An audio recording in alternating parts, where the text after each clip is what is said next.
bonsoir. Et tout d'abord, bienvenue à notre conférence sur le développement durable, la 4e conférence de la Chine. Donc, certains sont habitués, d'autres sont nouveaux, donc bienvenue.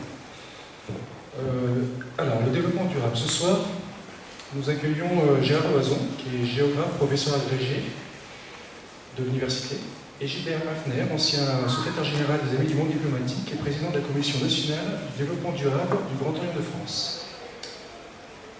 Nous allons aborder le brûlant sujet du développement durable à l'heure où les enjeux liés à la question de l'environnement s'invitent plus que jamais dans le débat politique, économique et philosophique.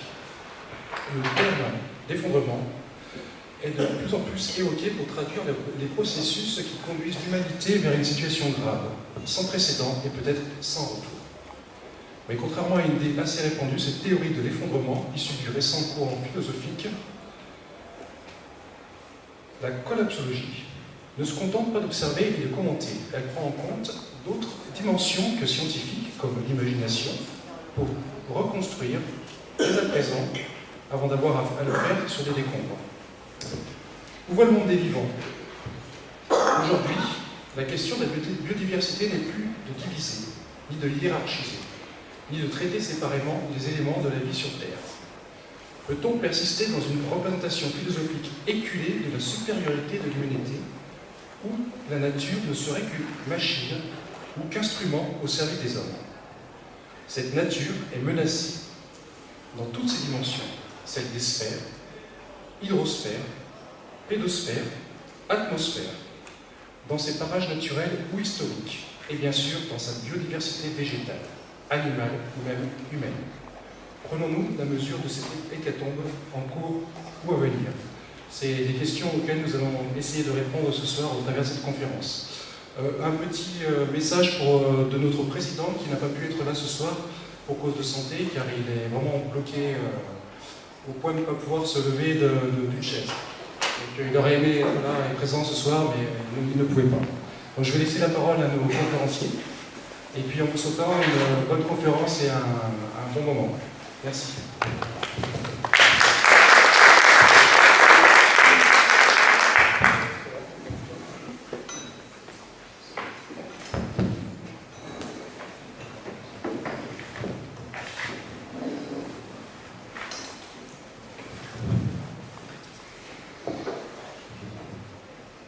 Je vais rester assis. Bonsoir à tout le monde. Notre intervention est née du constat que depuis 2015 et la COP de Paris, la COP 21, l'espoir face à la catastrophe s'est étiolé. Les dirigeants quittent et critiquent la mobilisation collective. Les néo-créationnistes relèvent la tête. Les émissions de gaz à effet de serre qui reculaient ont repris leur progression. Les projections pour 2050 ont été dépassées. Enfin, le bilan de l'IPBES, j'en reparlerai, présente un constat dramatique sur l'état de la biodiversité cette année. Nombreux toutefois se mobilisent, tels les jeunes, tels le vote vert aux européennes cette année, ou les résistances à l'extinction. Nous vous proposons quelques bilans et quelques réflexions sur le devenir du monde vivant afin de participer à cette mobilisation en cours. Notre présentation se fera en 2 temps. Conformément à l'année de la biodiversité, nous commencerons par un bilan concernant le monde du vivant. Dans un 2e temps, nous aborderons la question des enjeux liés à l'effondrement et des réflexions posées par cette approche globale qu'est la collapsologie. D'abord, qu'en est-il du devenir du monde vivant? En quoi la biodiversité est-elle en danger? Mais est-elle en danger? Pourquoi se questionner? L'histoire de la Terre et de l'humanité, ainsi que sa finalité, ont été énoncées depuis longtemps par les textes sacrés. Ainsi, la Terre aurait été créée en peu de temps. L'humain, lui, aurait été créé à l'image de Dieu. Les discours scientifiques anciens et philosophiques y ont apporté leur concours, Ptolémée, le grand géographe et mathématicien du IIIe siècle de notre ère, a affirmé la géocentralité de la Terre, une thèse devenue un dogme pendant plus de 10 siècles. Quant à l'humanité, ça c'est la Terre au centre du monde, quant à l'humanité, sa place n'a pas à être discutée. Les religions du livre lui ont fait une place royale, unique. Ainsi, Paul, qui n'envisageait de résurrection que pour l'humanité, pas du tout pour les autres espèces. D'autres scientifiques et philosophes ont contribué à cette représentation duale d'une humanité et d'une nature séparée. Tel Descartes, au XVIIe siècle, évoquant les animaux-machines. Cet héritage a contribué au non-questionnement de notre rapport avec la nature, avec la vie. Encore aujourd'hui, certains qui critiqueraient ces dogmes peuvent être mis en danger, voire y laisser leur vie. L'humanité a été ainsi confortée dans son rôle de maître et possesseur de la nature, sans état d'âme. Un pas de géant a toutefois eu lieu. Charles Darwin a apporté un grand éclairage quant à l'évolution des espèces, humanité comprise. La recherche scientifique, c'est-à-dire la quête de preuves, de découvertes, comparées, discutées, a montré l'inanité des affirmations précédentes. Mais il a fallu très longtemps pour arriver à mieux comprendre les réalités du monde. Que penser de tous ceux qui rejettent les évidences? Que penser des climato-sceptiques et néo-créationnistes? Que penser de l'attitude de ceux pour qui la foi supérait la connaissance? Tel est le lot de l'obscurantisme. Aujourd'hui, ce sont des milliers de scientifiques venus de toutes les régions du monde qui s'associent pour partager, comparer et annoncer le fruit de ce travail universel. Leurs communications et leurs alertes sont à prendre avec sérieux.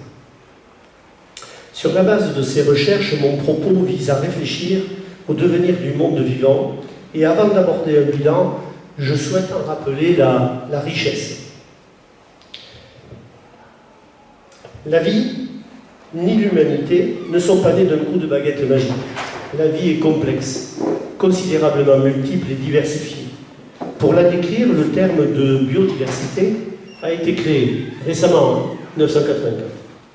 Plus récemment, ce mot a pris le sens de diversité dans la complexité, montrant que tout est lié. Interactif.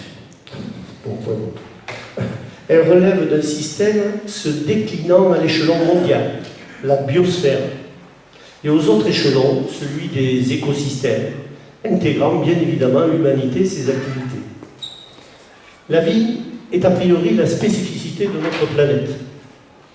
Nombreuses planètes telluriques comme la nôtre ont une atmosphère, mais apparemment aucune n'abrite la vie. Un phénomène exceptionnel a donné naissance à la vie. La vie serait née vers 3,8 milliards d'années, mais elle s'est surtout développée depuis 550 millions d'années, depuis la période du Phanérozoïque. Voilà. Que s'est-il passé? Développement de la vie, selon cette spirale bien connue, qui montre que ça a surtout commencé à partir du Cambrien, l'ère primaire pour ceux qui parlent l'ancien langage, le paléozoïque pour ceux qui parlent le new langage. Donc, que s'est-il passé? La planète Terre a bénéficié de conditions physiques donnant naissance à l'hydrosphère, celle de la planète bleue, couverte à 71% par mer et océan. Là, c'est le côté océan Pacifique, bien sûr. Grâce à cela, la vie océanique s'est développée puis élargie aux espaces émergés. La vie, c'est celle du règne végétal et du règne animal, mais aussi celui des bactéries, des microbes, des champignons, des algues et aussi des fougères. Au cœur de cette biodiversité, le végétal joue un rôle clé. Le végétal est le médiateur entre hydrosphère, atmosphère et pédosphère. Grâce à ses facultés physiologiques, physiques, chimiques, se réalise la photosynthèse et la chimiosynthèse, vous connaissez ça. Cela permet aux végétaux d'absorber et réguler le dioxyde de carbone. Depuis l'apparition des espèces végétales, la part du gaz carbonique, du dioxyde de carbone dans l'atmosphère, a fortement diminué. Et en parallèle, pour notre grand plaisir, l'oxygène a été libéré. Ainsi naît et fonctionne l'atmosphère que nous connaissons aujourd'hui, favorable au développement de la vie terrestre, tout en nous protégeant des ultraviolets et de radiations trop importantes. L'atmosphère bénéficie de toutes ses capacités et systématiquement permet la vie de toutes les autres espèces en symbiose, en coévolution et en interaction. Tout est lié. Au cœur de cette biomasse végétale se distinguent les arbres. L'arbre est le parangon de ce monde végétal, et avec lui les forêts. Le biome forestier est essentiel. Il abrite le quart de la biodiversité mondiale, régule le cycle de l'eau et constitue un puissant puits de carbone. L'arbre, la forêt, sont aussi des ressources essentielles, encore aujourd'hui pour plus de milliards de personnes, en médicaments, en nourriture, en matériaux et en bois de chauffe. L'arbre a aussi une dimension culturelle. Il est symbole de la vie dans l'iconographie de toutes les cultures. L'arbre y est le lien entre le ciel et la terre. Il peut, dans les sociétés traditionnelles, être l'objet d'une quasi-divination et même de hiérophanie, de manifestations sacrées. Ça, c'est un clin d'œil à Arnaud, de mosquée sacrée au Bénin. Plus trivialement, l'arbre est aussi l'objet d'une représentation consumériste. Il est souvent perçu comme un produit de construction et de chauffage. Toutefois, dans le contexte actuel, ce n'est plus une exploitation épidermique. Cette exploitation, ces dernières années, a augmenté de plus de 45% en 50 ans. Pratiquement autant que la population qui a progressé de 48%. Mais au-delà de ces représentations positives, l'arbre comme la forêt peuvent être considérés comme un obstacle, comme une frontière à transgresser. On parle de front pionnier, une expression militaire de rejet et de conquête, faisant reculer ce biome essentiel. L'exemple amazonien cette année nous l'a rappelé. Voilà notre front pionnier, une illustration en Indonésie. Cette richesse de biodiversité et d'équilibre est alors niée et détruite. Depuis peu, les représentations relatives aux arbres et aux forêts changent. On prend progressivement conscience de leur importance. On connaît mieux leur complexité. On découvre leur identité. On évoque même une intelligence des arbres. Il faut lire ou écouter Francis Allais ou le forestier allemand Peter Hohlehen. Je ne sais pas comment ça se prononce. Avec son livre qui a eu un succès mondial, La vie secrète des arbres de 2018. Aujourd'hui, on compte plus de 3040 milliards d'arbres. Quant aux forêts, elles couvrent encore 32% de la superficie des terres émergées. Pourtant, les forêts connaissent un recul rapide, surtout dans la zone intertropicale. Le recul rapide, le voilà. Et c'est tout. Pourtant, en effet, à l'image des arbres et des forêts, le monde du vivant connaît une crise exceptionnelle. Le développement de la vie n'est pas un long fleuve tranquille. Il est en perpétuel mouvement et mutation. Parfois, des crises viennent contrarier cette évolution et provoquent des effondrements. Il y a eu 5 grandes crises au cours des temps géologiques depuis le début du Paléozoïque, depuis 500 millions d'années, ce qui n'est pas très vieux. Ça ne fait que 10% de l'histoire de la planète. À chaque fois, un événement exceptionnel provoque une modification de la composition de l'atmosphère et des températures régnant à la surface de la Terre, soit grand réchauffement, soit grand refroidissement. 2 crises sont particulièrement célèbres.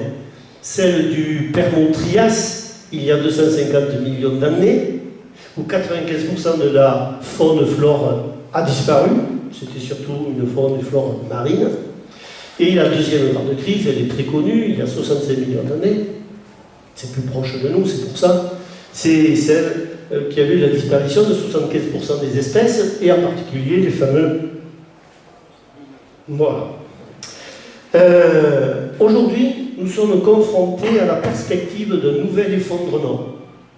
Une 6e crise d'extinction est annoncée, comme dans le bel ouvrage intitulé La 6e extinction, écrit par Elisabeth Kolberg. Cette crise est originale. Elle est d'abord par sa rapidité. Elle se déroule sur un temps ridicule, historique, 200, 300 ans. La deuxième originalité, c'est que cette crise ne résulte ni de facteurs astrophysiques, ni d'astéroïdes, ni de supervolcans. Elle résulte des activités humaines depuis la révolution industrielle qui a commencé dans la deuxième moitié du XVIIIe siècle.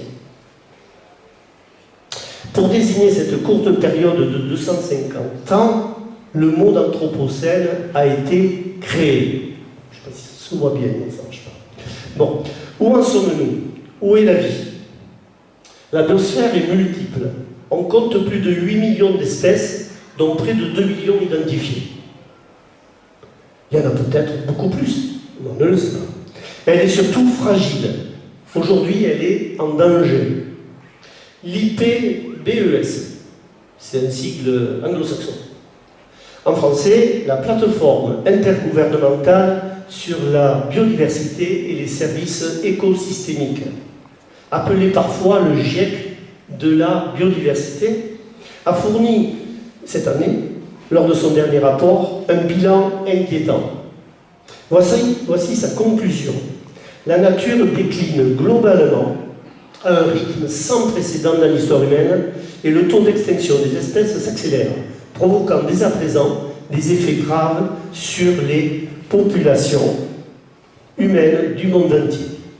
Nous sommes en train d'éroder les fondements même de nos économies, nos moyens de subsistance, la sécurité alimentaire, la santé et la qualité de vie dans le monde entier. Ça, c'est toutes les zones où les hotspots de la crise majeure de la biodiversité. Il y a des zones où c'est particulièrement très important, comme l'Amérique centrale, comme l'Asie du Sud-Est. Voilà. Quels sont les aspects de cette dégradation, de cette érosion de la biodiversité? Pour y répondre, je vous propose deux entrées. Deux grands types de processus impactant la biodiversité peuvent être distingués. Les deux découlent directement ou indirectement des activités humaines, de l'inconscience humaine.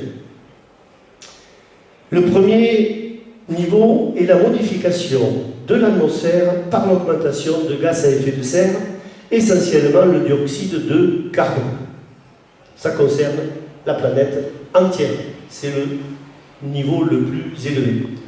Là, on voit bien l'augmentation en bleu, non, l'augmentation du flux de carbone vers l'atmosphère avec une partie qui est absorbée par les... Excusez-moi. Voilà. Excusez-moi, comme un mauvais élève, punaise.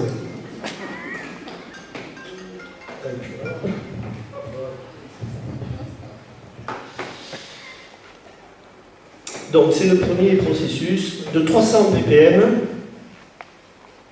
à la fin du XVIIIe siècle, on est passé à plus de 400 aujourd'hui. En pourcentage, cela correspond à une très faible variation. On est à 0,4% de gaz carbonique dans l'atmosphère. Ça a l'air ridicule. Mais la moindre variation de ce gaz et des gaz associés comme le méthane, par exemple, provoque des variations climatiques considérables.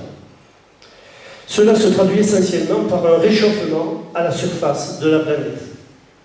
Avec des zones où le réchauffement, la carte est un peu ancienne, mais c'est surtout ça porte sur tout le XXe siècle et le début du... Et donc vous voyez qu'il y a des zones où le réchauffement est beaucoup plus important.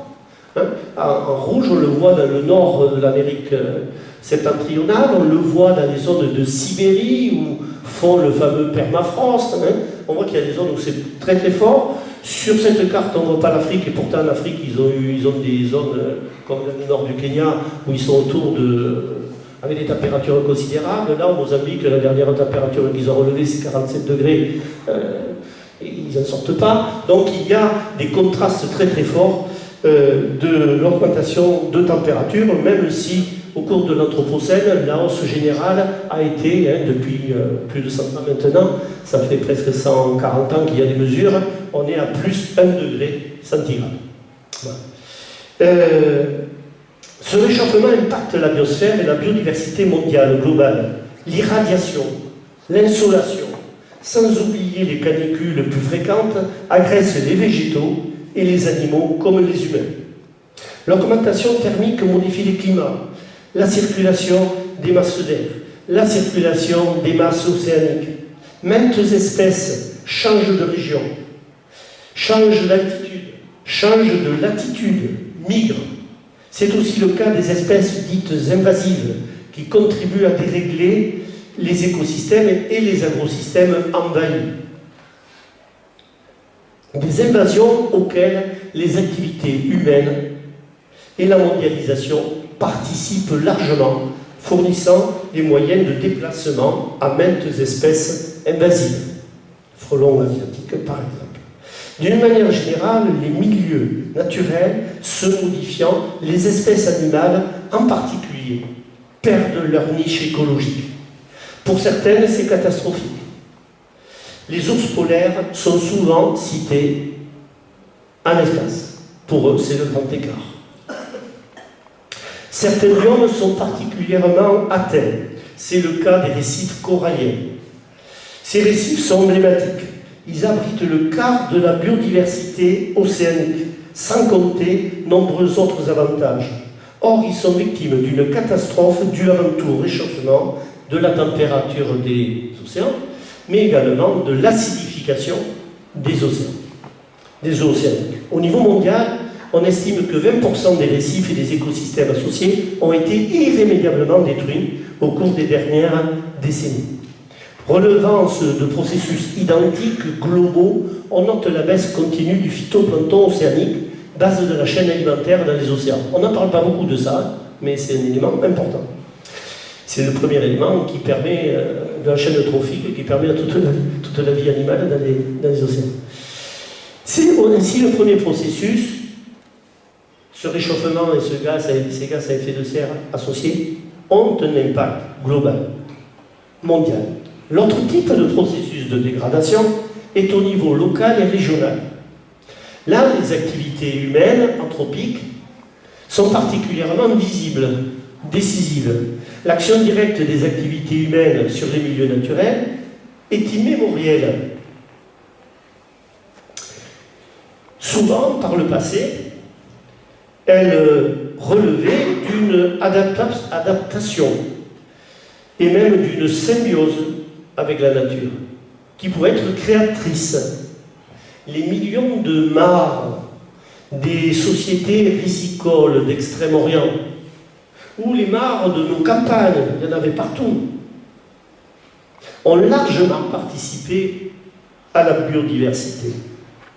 Il en est du même du monde des bocages, qui a reculé de plus de 60% en France depuis 50 ans. Nous pouvons également évoquer la prodigieuse adaptation au milieu aride grâce à la technique des canards et des fongaras dans toute la grande diagonale aride de la planète. Oh, certes, on trouverait maints contre-exemples historiques.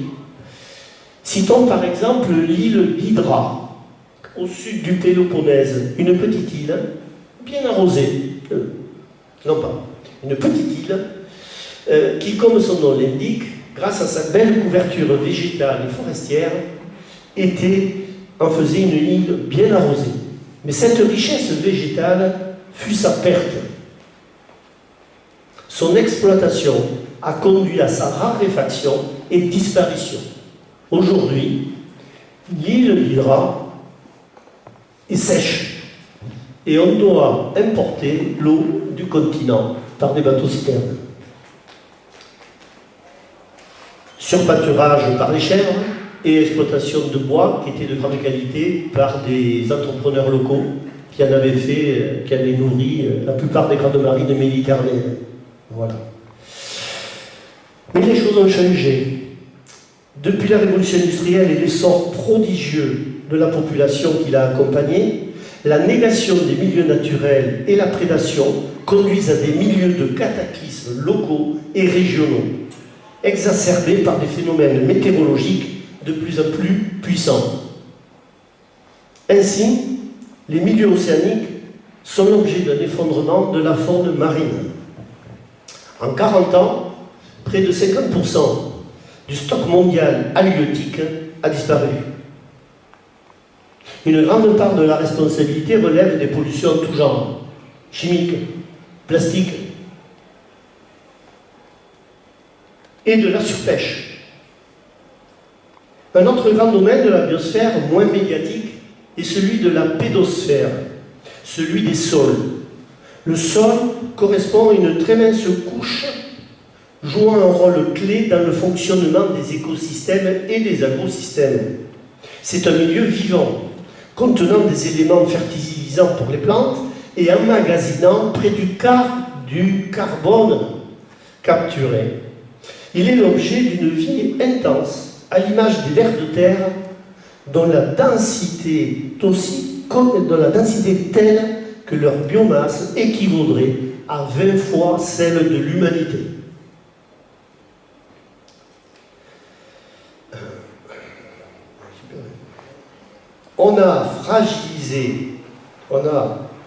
Sa fragilité à ces sols est tout aussi considérable que son rôle clé. Depuis le XIXe siècle, plus de milliards d'hectares de terres fertiles ont disparu ou ont été trop minéralisées aussi. C'est l'équivalent de la superficie des États-Unis. L'ONU constate que le tiers des terres arables est encore menacé. C'est la carte qui est montrée.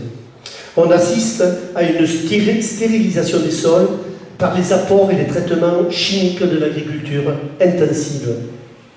Ailleurs, des millions d'hectares sont victimes de la salinisation, due à des conduites d'irrigation aberrantes. Les espaces fertiles reculent également, du fait de la poussée urbaine. Enfin, la sphère souvent la plus évoquée est celle des grands biomes et écosystèmes terrestres. Nous avons déjà évoqué les forêts, mais bien d'autres espaces naturels sont en danger. C'est le cas des mangroves et des grands deltas. C'est le cas de l'ensemble des zones humides, qui sont très très riches en matière de biodiversité. Plus sensationnel, les médias évoquent souvent la disparition d'espèces animales, les grands mammifères victimes de la chasse, victimes de croyances fétichistes. Je pense aux requins, aux rhinocéros, tous ceux qui ont des ailerons ou des cornes. Et bien sûr, à cause de la disparition ou la fracturation de leurs écosystèmes. Nous connaissons tous certaines espèces emblématiques. Le rhinocéros noir, dont les cornes sont recherchées pour maints effets à la surface de la planète, ou encore, bien sûr, des insectes. 10% des insectes seraient concernés par ces risques d'hécatombe. Après, les chiffres sont à prendre avec beaucoup de mesures. On ne connaît pas du tout tous les insectes. Et je dirais qu'il y a peut-être 3-4% qui sont réellement bien connus. Voilà, donc il faut faire un petit peu attention. Mais certains sont bien connus, les insectes pollinisateurs et nos petites abeilles ici. Ça peut concerner aussi des espèces d'oiseaux touchés. Dans ces deux derniers cas, les oiseaux, des insectes, les pratiques agricoles et industrialo-chimiques sont au premier rang des responsables. Ainsi, la biodiversité est menacée. J'ai oublié un petit animal qui est mignon comme tout. C'est la grenouille, je ne me rappelle plus son nom latin. C'est une petite grenouille qui vit en Amérique centrale et au Panama, et dont la population a complètement disparu du jour au lendemain sans qu'on sache pourquoi. Il y a aussi notre petite grenouille verte avec des points rouges là, des pattes rouges, là, symbole du Costa Rica. Pareil, les batraciens payent un lourd tribut à cette hécatombe. Ainsi, la biodiversité est menacée par ce double effet d'anthropisation à un niveau global, planétaire, et à des milliers de niveaux locaux et régionaux. S'agit-il d'un effondrement, d'une extinction? Effondrement au sens quantitatif, cela ne fait pas l'ombre d'un doute, en particulier dans le monde océanique. Il en est de même pour les forêts primaires, qui sont réduites à une peau de chagrin. Or, les forêts primaires, c'est elles qui recèlent l'énorme biodiversité qu'on évoque. L'extinction, c'est-à-dire la disparition d'espèces, est une question plus délicate. Le nombre d'espèces est mal connu. La communauté scientifique l'estime à près de 8 millions, donc 400 000 peut-être espèces végétales. Depuis 50 ans, on estime à près de 27 000 espèces qui disparaîtraient chaque année. Tel beaucoup de batraciens, puisque c'est à peu près 50% qui ont déjà disparu. Or, cette érosion s'accélère. Et près d'1 million d'espèces pourraient disparaître d'ici la fin du siècle. Le monde du vivant concerne bien évidemment aussi celui de l'humanité. Dans l'immédiat, les effets négatifs de l'anthropisation des milieux naturels impliquent un grand nombre de populations. Le Sahel africain, par exemple, subit les méfaits de la désertification, sous l'effet de pressions agricoles, pastorales, qui, associés à des dérèglements climatiques, provoquent de véritables catastrophes humanitaires. Ce bilan appelle réponse et prospective. Peut-on enrayer cette hécatombe? Bien des choses sont faites à tous les échelons, globaux, locaux, régionaux, européens, nationaux. Des résiliences sont possibles, mais force est de constater que les démons restent à l'œuvre. Pire, la prédation s'accentue. À titre d'exemple significatif, la grande finance, au pouvoir considérable, malgré toutes les sollicitations, reste sourde à ces enjeux. Le travail à accomplir nécessite des modifications psychologiques d'importance. Le livre de Sébastien Boller, intitulé « Le bug humain », pose bien la problématique sous l'angle particulier des méfaits de la société de consommation et de la servitude du cerveau humain qui lui est associée. Je me permets une petite réponse. Mon propos a visé à montrer qu'il y a différents échelons. Au niveau planétaire, la lutte contre l'émission de gaz à effet de serre semble mal engagée et nécessite des réponses issues de tous les acteurs de la société monde. Quant au niveau local et régional, les sociétés humaines peuvent et doivent agir vite. Pollution en tout genre et prélèvements sans limite peuvent être stoppés. L'initiative, bien sûr, relève d'abord des systèmes politiques et économiques, tant aux échelons locaux que régionaux et nationaux.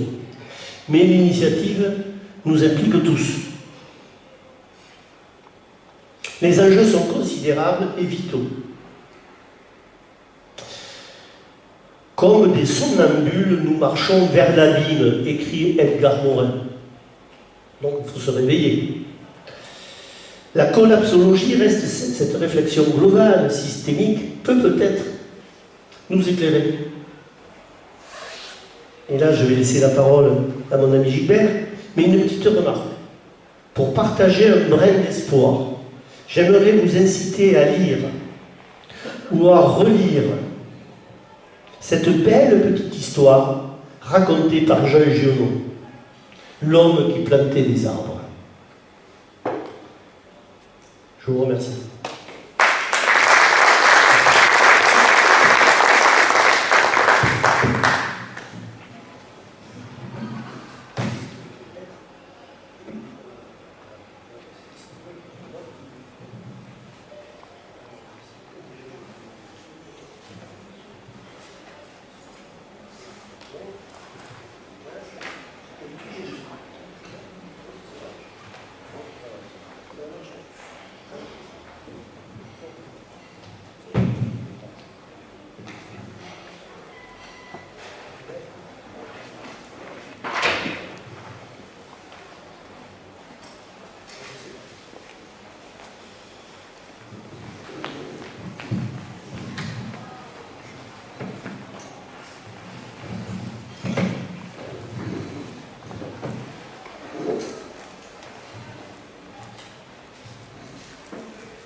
Bien, à mon tour de vous dire bonsoir. Gérard nous a beaucoup parlé de biodiversité. Ça veut dire que je vous en parlerai quasiment pas. Il a abordé un petit peu l'effondrement, surtout sur la fin, mais bon, il s'est rattrapé en nous montrant Jean Giono et l'homme qui est des arbres. Donc sur l'effondrement, je vais essayer de vous en dire un petit peu plus. Je commencerai par une courte citation. Je ne vous en imposerai pas beaucoup, mais celle-ci, elle m'a semblé intéressante. Cette question, la question de l'effondrement, me taraude beaucoup plus que certains ne peuvent l'imaginer. Si on ne prend pas les bonnes décisions, c'est une société entière qui s'effondre littéralement, qui disparaît. Qui a dit ça? C'est pas un scientifique, c'est un homme politique. C'est Édouard Philippe, Premier ministre de la France, lors d'un entretien, d'un échange avec Nicolas Hulot, qui était alors ministre de la Transition écologique et solidaire, avec les internautes. C'était en juillet 2018. Je dirais là-dessus, belle prise de conscience d'un phénomène qui est en cours de développement, sauf que, à ce jour, je n'ai connaissance d'aucune mesure forte et urgente adoptée par son gouvernement, donc depuis plus d'1 an, ni par l'ensemble des autres gouvernements d'ailleurs. Seulement des promesses. Mais peut-être suis-je un peu trop impatient, hein, ou mal informé. Alors, effondrement,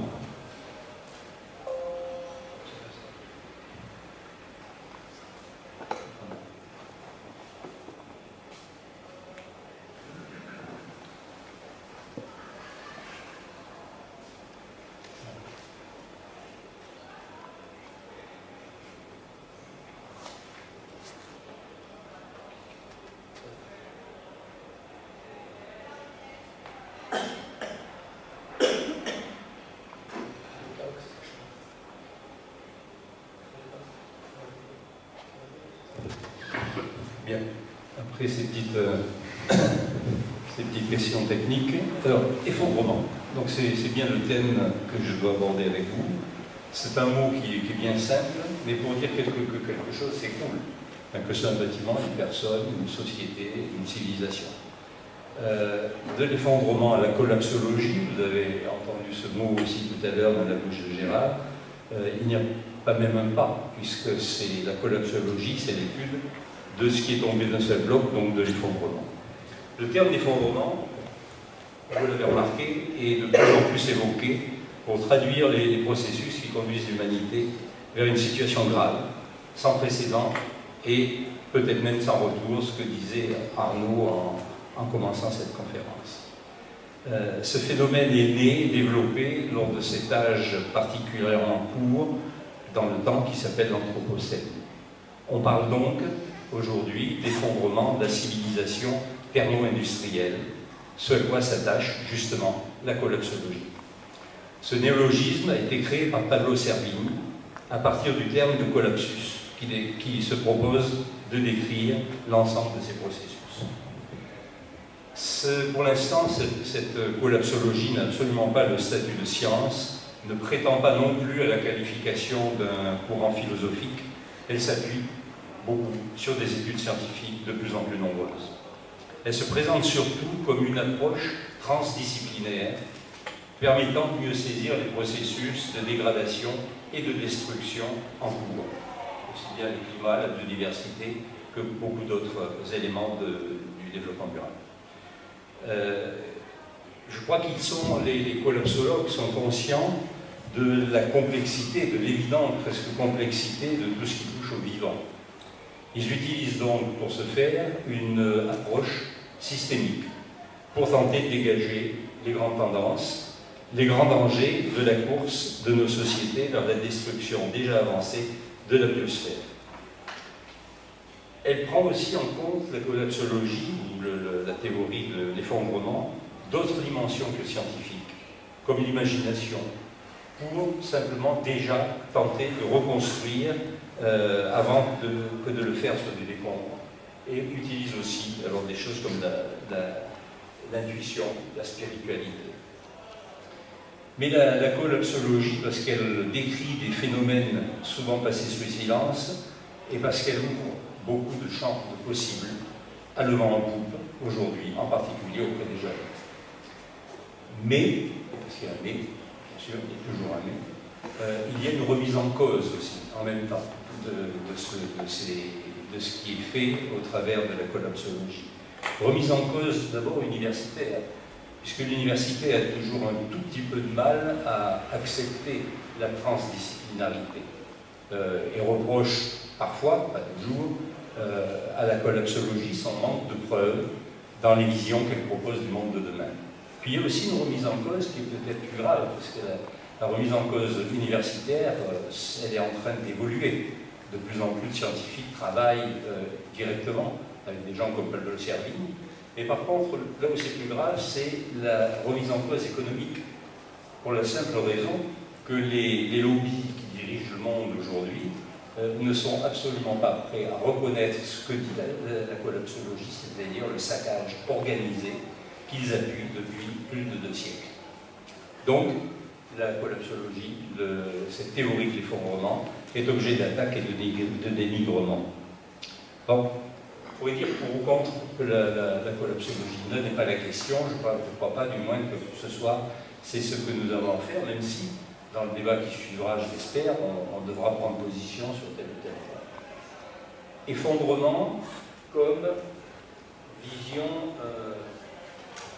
vision noire et catastrophiste d'un monde à l'agonie. Est-ce que c'est une nouvelle apocalypse au sens populaire ou une apocalypse au sens prophétique qui parle plus de révélation ?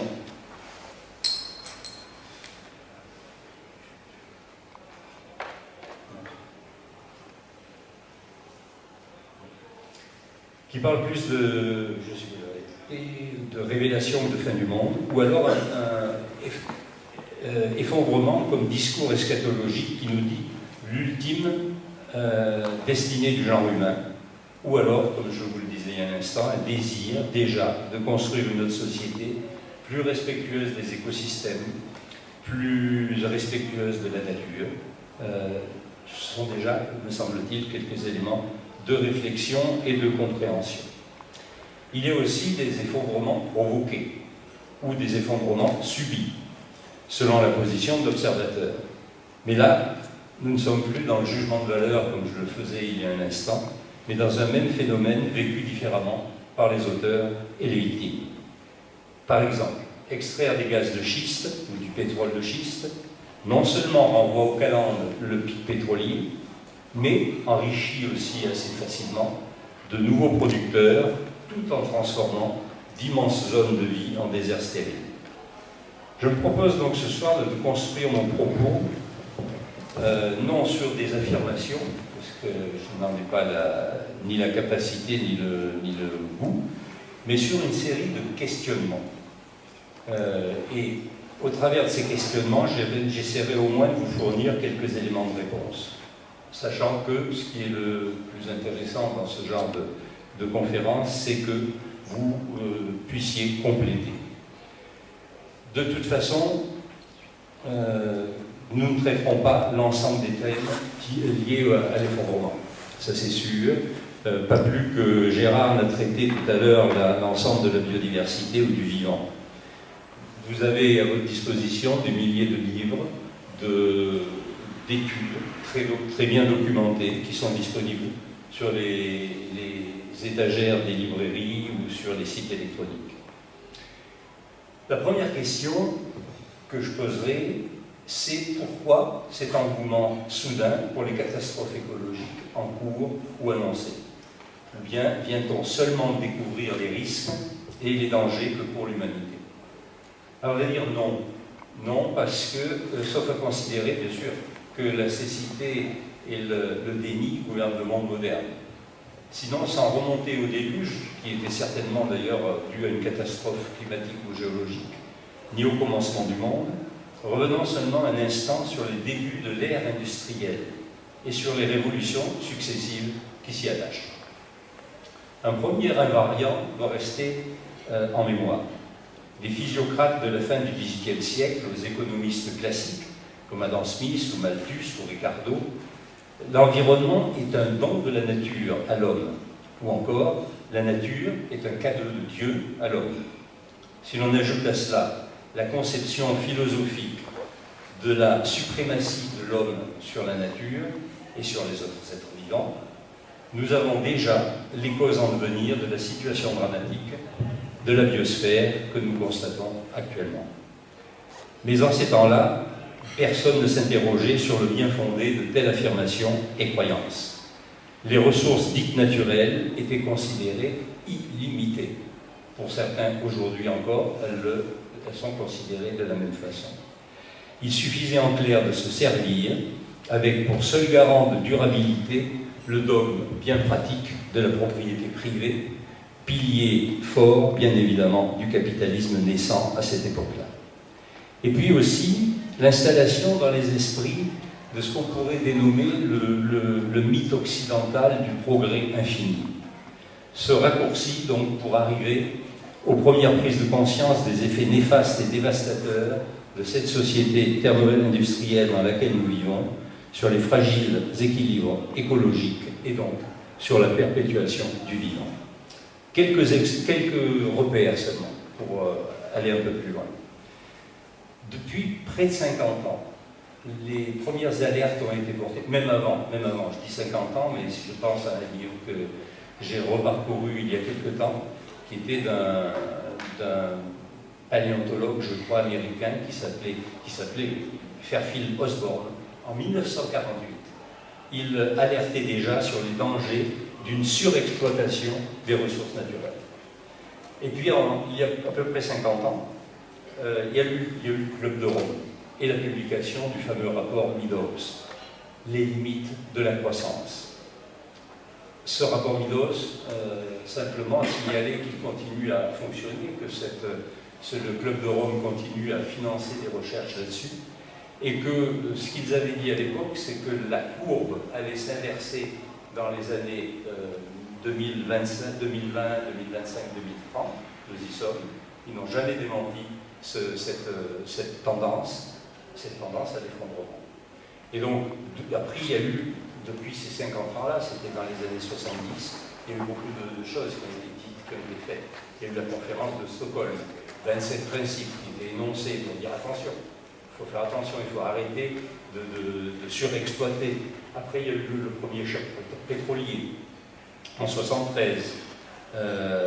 Et puis on a même inventé, créé ce concept de développement durable. Ça, c'était plus tard, en 87. Et puis, il y a eu ce que vous connaissez tous, les différents sommets sur le climat en particulier. L'un fameux, puisqu'il y a une parole qui est restée célèbre de feu le président Jacques Chirac, c'était à Johannesburg, c'était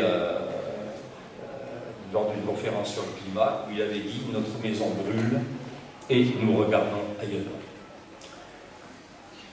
Et puis, le dernier en date de ces alertes, fortes, ou du moins d'essais de solutionnement de tout cela, c'était en 1975, c'était l'accord de Paris sur le climat, dont vous savez qu'aucune mesure n'a été complètement mise en œuvre.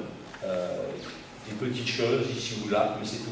Et depuis 1975, les COP, donc les conférences mondiales sur le climat et sur la biodiversité, se succèdent, produisent des rapports, produisent des avis, et puis rien n'est fait. À côté de cela, des rapports. Tout à l'heure, Gérard a parlé de l'IPBES. Eux, ils s'intéressent à la biodiversité. Pour le climat, c'est le GIEC. Et le GIEC a produit le dernier rapport du GIEC, 3 rapports en l'espace de 6 mois.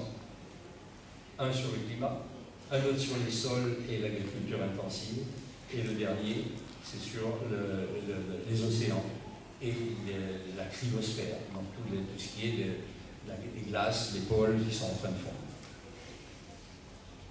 Il y a aussi d'autres organisations, il y a des tas d'associations qui luttent pour essayer d'endiguer ces phénomènes extrêmement graves que l'on observe. Et là, nous allons vers, pour ce qui est biodiversité, vers une nouvelle conférence des partis, donc ces fameuses COP, qui se tiendra en Chine, normalement je crois c'est au mois d'octobre 2020, et qui devrait préciser quelles sont les mesures urgentes à prendre pour qu'on arrête tous ces processus. C'est la même phrase qui a été prononcée dans toutes les COP depuis qu'elles existent, depuis Stockholm en particulier. Sur cette question-là, donc simplement pour illustrer ce que je suis en train de vous dire, une citation. Une citation de Fred Vargas. Vous devez la connaître, cette citation, où elle dit « Nous y voilà, nous y sommes. Depuis 50 ans que cette tourmente menace dans les hauts fourneaux de l'incurie de l'humanité, nous y sommes. Dans le mur, au bord du gouffre, comme seul l'homme sait le faire avec brio, qui ne perçoit la réalité que lorsqu'elle lui fait mal.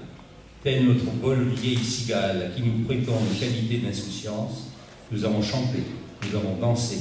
Quand je dis nous, entendons le quart de l'humanité, tandis que le reste était à la peine. » Donc la question que j'ai posée tout à l'heure, la réponse elle est bien non. Depuis des lustres, depuis des décennies, nous savons, mais l'échéance semble tellement lointaine, les progrès scientifiques sont tellement réputés infaillibles pour tout résoudre, y compris la folie des hommes, des intérêts financiers tellement importants, tellement énormes sont en jeu, dès qu'on aborde la question du changement de modèle économique. Le cerveau humain, comme le disait tout à l'heure Gérard avec le livre de Bollaert, étant, semble-t-il, plutôt programmé pour réagir à une catastrophe immédiate et non pas à un hypothétique effondrement, tout ceci, toutes ces raisons ont conduit à la non-décision au bon niveau. Le bon niveau, pour ceci, c'est le niveau mondial. La seconde question que je formulerai, ce serait quel effondrement? Parce qu'on peut parler d'effondrement, là on est en train de parler d'effondrement du vivant, mais il y a aussi peut-être effondrement d'une société. De quoi on parle exactement quand on parle d'effondrement? Je passerai assez rapidement sur les effondrements de société, non pas parce qu'elles ont peu d'importance ou parce qu'elles ne m'intéressent pas, mais seulement parce qu'elles sont des moments d'histoire que certes nous devons connaître, mais surtout parce qu'elles sont plus souvent, pas toujours, des conséquences plutôt que des causes. Je préfère m'attacher ici aux causes des effondrements en cours, et donc d'abord écologiques et humains. Mais on ne peut balayer ce terme d'effondrement de société d'un revers de manche sans donner au moins quelques explications qui me serviront par la suite. Pour cela, je convoquerai simplement un auteur célèbre, Jared Diamond, et un livre qu'il a écrit, je crois que c'était dans les années 2000, au début des années 2000, qui s'appelle « Effondrement ». Et avec un sous-titre qui était très évocateur, qui était « Comment les sociétés décident de leur disparition, de leur suite ». Décident, ne subissent pas. Et selon lui, il n'existerait aucun exemple de société ayant disparu du seul fait des dommages écologiques. Alors ça pourrait nous rassurer. Mais à partir de là, il cite 5 causes qui se mêleraient pour aboutir à la disparition d'une société humaine. Je les cite. Des dommages environnementaux, un changement climatique, des voisins hostiles, des rapports de dépendance avec des partenaires commerciaux, et enfin les réponses apportées par la société selon ses propres valeurs à ces problèmes. En citant ces 5 causes, j'ai l'impression de déceler quelques similitudes avec une société que nous connaissons plus ou moins bien. Et si la question posée, justement, ne visait pas seulement les sociétés, mais l'ensemble du vivant. La seule lecture de la presse aujourd'hui nous conduit à penser que tout, absolument tout, va s'effondrer. Ce matin, ou hier, je lisais encore un article dans Le Monde qui relatait une nouvelle alerte de 11 000 scientifiques, philosophes, historiens, anthropologues qui disent « Attention, l'humanité va souffrir ». On parle de souffrance. Demain, bientôt. Alors nous, non, aujourd'hui, à Muret ou à Toulouse, on est plutôt bien. hein, même s'il pleut, il y a quand même le soleil qui apparaît, on est dans une zone dite tempérée, tout va plutôt bien. Mais ailleurs, ce n'est pas le cas. Et ces gens-là, ces penseurs, ces scientifiques, une fois de plus alertent. Ils ont alerté il y a quelques années, ils étaient 15 000, là c'était que des scientifiques. Ils avaient dit attention, là, maintenant il faut arrêter. Quand ils l'ont dit, c'était en 2015 ou 2016. C'est urgent, il faut prendre des mesures. Moi je ne vois pas, pour l'instant on n'a pas vu beaucoup de mesures. Hein. Donc on sait aujourd'hui que le réchauffement climatique il augmente. On sait que les pertes de biodiversité sont de plus en plus alarmantes. On sait aussi que la politique au sens large est aujourd'hui de plus en plus discréditée. C'est aussi un élément d'inquiétude hein, dans nos démocraties. On sait aussi que des pouvoirs autoritaires s'installent à nouveau sur tous les continents. Là aussi de plus en plus. Peut-être des liens entre tout ça. Les conquêtes sociales, parce que tout à l'heure on parlait d'écologie et de social, et d'humain. Les conquêtes sociales, qui, je crois, profitèrent, même si c'était incomplètement, à des générations de travailleurs pendant des dizaines d'années, aujourd'hui sont transformées en quoi? En déroute sociale. Le monde est de plus en plus inégalitaire, c'est évident de le dire, mais c'est la réalité. Les guerres se déclenchent un peu partout. Les migrations, aujourd'hui encore faibles, elles sont faibles les migrations, et pourtant elles sont refusées. On érige des murs un peu partout. C'est rien du tout. C'est quelques pourcents, quelques pourcents des populations, par exemple, de l'Europe, qui accueillent des migrants. Et à beaucoup d'endroits, on les refuse. Dans quelques années, ce ne sera pas ça. Ce seront des centaines de millions de migrants, parce qu'ils ne pourront plus vivre là où ils sont. Donc c'est peut-être pas d'effondrement à ce moment-là qu'il faudrait parler, mais plutôt de cataclysme. Et donc on est sur ce chemin-là. Je ne dis pas que c'est maintenant, demain, en sortant de cette salle. Mais c'est quand même quelque chose qu'il faut prendre en compte. Ceci étant, ça va peut-être vous étonner après ce que je viens de dire à l'instant, mais personnellement, je me refuse d'entrer dans cette espèce de spirale infernale du catastrophisme, qui générera de toute façon et qui peut générer de l'angoisse, de l'anxiété, des peurs. On va essayer au moins d'éviter une nouvelle grande peur. Il n'y a pas d'origine, il n'y a pas de toute façon les grandes peurs, vous vous souvenez dans l'histoire ce que ça pouvait être. Il n'y a pas de signe annonciateur, à mon avis, d'origine divine. Il n'y a pas non plus d'antéchrist annoncé. Seulement une observation vigilante de ce qui se passe. Des risques, des dangers pour la perpétuation de la vie sur Terre. Le tout fondé, bien évidemment, sur des études scientifiques réputées incontestables. Et si on imagine, on entend de plus en plus un discours contre ce type de vision, d'observation, en disant oui, mais les scientifiques, ils se trompent, ils le reconnaissent eux-mêmes.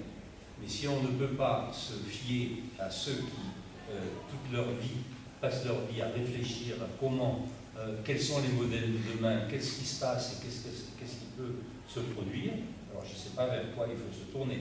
Donc c'est cette observation des risques et des dangers, je pense que elle nous aide à aiguiser quelque part notre capacité à penser. Même nous, on est des citoyens, on n'est peut-être pas scientifiques, ou on n'a pas les capacités que ceux qui nous disent le demain, nous n'avons pas, mais nous avons notre rôle à jouer de citoyen, et ne serait-ce qu'avec ça, on peut imaginer, on peut développer notre esprit critique, tout simplement. La réponse à la peur, dont je parlais il y a un instant, alors selon Pablo Servigne, lui dit la peur, c'est pas la réponse à la peur, elle n'est pas dans l'espoir, elle n'est pas dans l'optimisme, elle est plutôt dans le courage. Alors il nous dit ça pourquoi? Parce qu'il dit qu'il faut se mettre en mouvement. Je parlerai de l'espoir un petit peu après, je ne suis pas complètement d'accord avec ça, mais je suis d'accord sur le fait de se mettre en mouvement. Il faut en effet reconnaître, je crois que les communications scientifiques, qui autrefois étaient réservées des spécialistes, se sont transformées de plus en plus, et on disait année après année, c'est peut-être mois après mois, en signaux d'alerte de plus en plus pressants, qui sont adressés à qui? Aux dirigeants politiques, dirigeants économiques, et y compris au grand public. Donc sans céder à la tentation d'une fin du monde proche, nous devons retenir quand même que nous sommes à la fin de certains mondes au singulier ou au pluriel, d'époques sociétales comparables aux ères géologiques qui succédèrent, en transformant profondément les conditions de vie sur Terre et parfois la vie de groupes entiers d'individus. Sauf que ces aires géologiques, elles se situaient sur le temps long, très long, et que ce qui nous préoccupe aujourd'hui semble aller vers un rétrécissement du temps. Ce qui fut annoncé il n'y a pas longtemps, il y a quelques années, moi, quand j'ai commencé à travailler dans cette commission de développement durable, c'était il y a 4 ans, on parlait sur toute fin du siècle. À la fin du siècle, si la température a augmenté de plus de 1,5 degré, ça c'était les accords de Paris, alors ça a posé un problème. Sauf qu'aujourd'hui on n'en est pas là, on en est à 3 à 4 degrés dans beaucoup moins de temps. Donc on n'est plus sur la fin du siècle, on est sur quelques décennies, voire quelques années. Et là, je reviens au rapport Meadows tout à l'heure, il me semble qu'il avait dit en 1972 que dans les années 2020-2030, il allait se passer des choses, c'est très certainement irréversible. 2020, on n'y est pas encore, c'est l'an prochain. On a encore un peu de temps. 2030 aussi, encore un peu plus de temps. Mais bon, à voir. Donc je ne vais pas entrer non plus, parce que dans ce genre d'approche, il faut donner des chiffres. Là, je ne vais peut-être pas vous donner trop de chiffres, parce qu'ils sont tous incontestables de toute façon. Après, il faut savoir les analyser, on n'en a pas le temps. Quelques chiffres que ce soit, il faut quand même s'attacher à dire qu'est-ce qu'il veut dire, et quelles sont les références, quelles sont les bases, et comment on peut les interpréter. Mais moi, je vais vous en donner un seul chiffre. Et peut-être plutôt qu'un chiffre, d'ailleurs un graphique, un seul graphique. S'il veut bien venir, non, il ne vient pas, alors c'est dans l'autre sens. Là, il faut que je prenne le cours. Voilà. Ce graphique, il nous montre le jour du dépassement. Alors, le jour du dépassement, c'est ce jour où on a consommé la totalité des ressources pour une année. Et ce jour du dépassement, cette année, alors il est calculé tous les ans par une organisation scientifique qui est là aussi incontestable, qui s'appelle Global Footprint Network. Et donc il calcule la consommation annuelle de l'humanité en ressources écologiques. Ils appellent ça l'empreinte écologique. Et il le compare à la capacité de régénération de la Terre, c'est la biocapacité. Là, on était au 29 juillet cette année. Si on revient en 75, c'est pas très vieux, c'était le 1er décembre. Bien améliorer les choses. Et cette année, en plus, avec à la clé une augmentation des émissions de gaz carbonique. Ceci, là, 29 juillet, le jour du dépassement, ça équivaut à quoi? Ça équivaut à un besoin estimé de 1,75 planètes Terre. Après, il y a des nuances.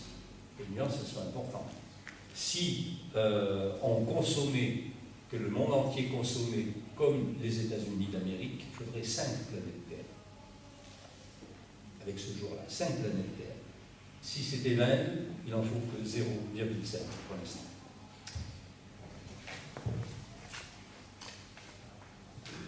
Donc, je ne vais pas tirer une conclusion de ce schéma, sauf qu'il est quand même, je crois qu'il est significatif et qu'il est suffisamment parlant. Et je remarque seulement, au travers de ce schéma, que l'hyperconsommation des pays dits développés est en train de ruiner totalement les ressources naturelles de la planète. Et cela, c'est sûrement un vrai motif d'inquiétude qui touche directement à nos modes de vie, qui touche aussi à notre propension illimitée à la possession et à la consommation. Ce qui me permet d'aborder la troisième et dernière question fondamentale. C'est moi qui les dénomme fondamentales, elles ne le sont peut-être pas, mais ce sont mes questions, qui touchent à la remise en cause de nos modes de gouvernement et de vie. Que doit-on changer en priorité? Notre système économique ou nos modes de vie et comment? C'est peut-être un peu abrupt de dire comme ça, mais je dirais qu'il faut changer les deux. Et si je veux être un peu provoquant, je dirais qu'il faut d'abord changer le système économique et la gouvernance mondiale. La quasi-totalité des observateurs, pourtant, y compris les dirigeants d'entreprises les plus capitalistiques, regardez Davos tous les ans, hein, qu'est-ce qu'ils en sortent, qu'est-ce qu'ils disent, ce qui se dit en coulisses, ce qui se dit dans les couloirs. Ils reconnaissent aujourd'hui le rôle nocif du système économique dominant dans la prédation inconsidérée des ressources, dans la croissance des pollutions de toute nature, des mers, de l'air, de la terre, dans le creusement des inégalités et l'appauvrissement des populations de plus en plus important. Seulement du fait de la concurrence exacerbée des grands groupes de production et de distribution et bien sûr de la course permanente au profit. Une autre citation qui est tirée d'un petit bouquin que je vous recommande de lire, c'est des petits bouquins. La plupart des livres qu'on lit dans ces domaines-là, ce sont des 800 pages, 900 pages. C'est quand même assez indigeste. Ça, c'est court, c'est 100 pages. Ça s'appelle « Plutôt couler en beauté que flotter sans grâce ». L'auteur, elle s'appelle Corinne Morel-Darleux, elle a été femme politique, elle est aujourd'hui surtout écologiste. Et elle a écrit ce petit bouquin. Et elle dit « Entre la frustration sociale que génère la petite consommation exacerbée artificiellement jusqu'à devenir insatiable, et les ravages de l'extraction de ressources naturelles pour fabriquer ces produits destinés à nous être vendus, le bilan est atterrant. » La phrase est dure. Le livre, lui, il est en même temps, c'est un petit bouquin qui est à la fois philosophique, à la fois littéraire, poétique, mais très réaliste. Pour moi, je tire de cela le fait que la responsabilité de la société thermo-industrielle depuis la naissance de la première révolution industrielle est immense. La responsabilité, je dis comme je le pense, des décideurs politiques et économiques à tous les niveaux d'organisation de la société globale, nationale, européenne et mondiale, est donc accablante. En disant ça ne change pas grand-chose, c'est pas en le disant ce soir ou demain, ou d'autres le disent beaucoup plus fort que moi, et il n'y a pas grand-chose qui change. Ce que moi je refuse par contre catégoriquement, c'est la culpabilisation trop facile. On entend pas mal ça ces temps derniers. Culpabilisation facile et un peu démagogique de l'individu en tant que tel, qui serait la cause de tous les maux de la planète. Vous, moi, Gérard, c'est nous les responsables. Je préfère, moi, assumer une part de responsabilité, parce qu'on en a une. On a un cerveau, on peut penser, on peut savoir ce que faire et comment organiser nos modes de vie. Mais il y a une part de responsabilité eu égard au fait que les dégradations, que les destructions ne sont pas le fait d'un dieu, mais bien de mes frères Homo sapiens, enfin de quelques-uns. Et comme dirait Nicolas Hulot, éviter la culpabilité. Je crois que c'est important, parce que ça, on ne s'en sortira pas comme ça. Et travailler sur la responsabilité.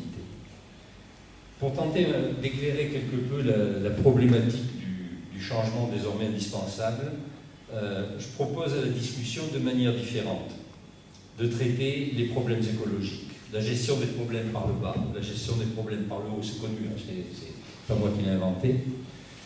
Simplement, en termes d'écologie, moi je ne connais pas de solution globale aboutie par le haut. Je n'en ai jamais vu et je n'en vois pas de suffisamment forte pour influer sur le cours des événements. Alors que la crise est mondiale, quand même.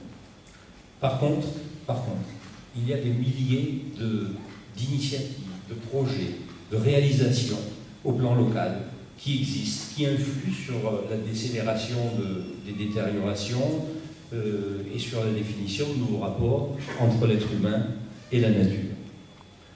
Là, nous avons l'embarras du choix. Il y a des théories nouvelles, avancées, il y a des pratiques volontaires, des mouvements populaires. Quelque chose est en marche, réellement, on le sent, on le voit, qui oblige le monde politique et économique à ouvrir les yeux sur un futur de l'humanité qu'ils ont malheureusement souvent négligé de programmer humainement. Alors pourquoi ne pas fédérer, dirons-nous, les initiatives locales? Il y en a ici dans Haute-Garonne, il y en a dans cette région, il y en a un peu partout en France et dans le monde. Je ne vais pas vous les citer, mais bon, pas loin d'ici, il y a toute une expérience très intéressante dans Lot-et-Garonne, je crois, qui s'appelle Terra. C'est la création, alors c'est peut-être pas complètement nouveau, un village presque autosuffisant à 85%, quelque chose comme ça. Il y a des villes et des villages en transition qui ont été mis en place il y a maintenant une vingtaine d'années par un Anglais qui s'appelle Roy Hopkins, qui fonctionne bien. Il y en a ici, il y en a par ici. Il y a des quartiers aussi qui se sont lancés là-dessus. Donc j'ai dit que quelque chose est en marche d'utopie et d'espace de fraternité pour une terre, je pense, où les hommes pourraient enfin conjuguer un joli mot qu'on a un peu oublié, qui était l'humanité. Il est peut-être temps de peser de tout le poids de ceux qui n'en peuvent plus de mal vivre, de ceux qui redoutent un futur invivable, sur les décideurs, pour qu'enfin ils fixent les vraies priorités et engagent une lutte écologique sans merci contre l'inacceptable. Ma conclusion restera, là j'ai oublié de passer tout ça, mais c'est pas grave.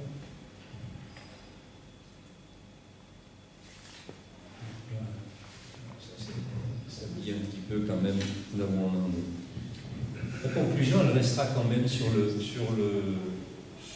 mode espoir. Espoir parce que quel que soit le tableau global de l'inaction, de l'irresponsabilité, l'être humain, c'est peut-être d'ailleurs sa seule supériorité, arrive presque toujours à reconstruire, y compris ce qu'il a lui-même détruit. La réalité, je crois, oblige à constater que les mesures attendues d'en haut, tant des dirigeants politiques que des sphères financières, ne sont pas au rendez-vous, mais l'espoir existe quand même. Il se développe un peu partout dans le monde. Il s'appuie, comme je l'ai déjà évoqué, sur des initiatives concrètes, chaque jour plus structurées, mobilisant de plus en plus de citoyens. Là d'attendre les réalisations, les promesses le plus souvent électoralistes. Pour revenir au thème central de l'effondrement, la collapsologie, je pense que cette approche offre deux niveaux de lecture. Si vous lisez Pablo Servigne, il a écrit un certain nombre de bouquins ou d'autres, si vous arrêtez au bout de 100 pages, de description de l'effondrement, alors en effet, il faut fermer le bouquin et puis aller penser ailleurs, aller voir un film comique si possible. Mais si on continue, ça va beaucoup plus loin. Et donc, il y a le premier niveau de lecture, c'est peut-être les 100 premières pages, c'est-à-dire c'est l'annonce d'une fin prochaine, 2025-2030, de la société thermo-industrielle, et donc d'un système en rupture avec la nature. Mais l'autre niveau de lecture, il est après. Et c'est s'attacher dès à présent à décrire des processus de reconstruction d'une autre société qui serait enfin plus respectueuse du vivant et de la nature. Élaborer peut-être, écrire certainement, des récits d'un futur désirable, d'un futur vivable. Même s'il est évident que la fin d'un monde, le nôtre à brève échéance, peut provoquer des peurs et paniques, des paniques qui suscitent des réflexes comme le survivalisme, ne pas s'affoler devant la mauvaise nouvelle, sauter quelques étapes du deuil engagé de deux modes de vie pour aller directement à l'acceptation et ensuite essayer de construire autre chose. Une autre société plus humaine, je l'ai dit tout à l'heure, je dirais moi une autre utopie humaniste. En un mot, fomenter une sorte de révolution tranquille qui remette en cause jusqu'au fondement de la société actuelle, mais sans violence, sans affrontement, sans sang versé, mais aussi sans regret. Pour conclure, pour de bon, comme on dit dans mon village, citer une fois encore Nicolas Hulot, qui dit « vaille que vaille, il faut oser l'espoir ». Et puis pour terminer, par Edgar Morin, moi aussi, ce qui est impossible, c'est le meilleur des mondes. Ce qui est possible, c'est un monde meilleur. Merci.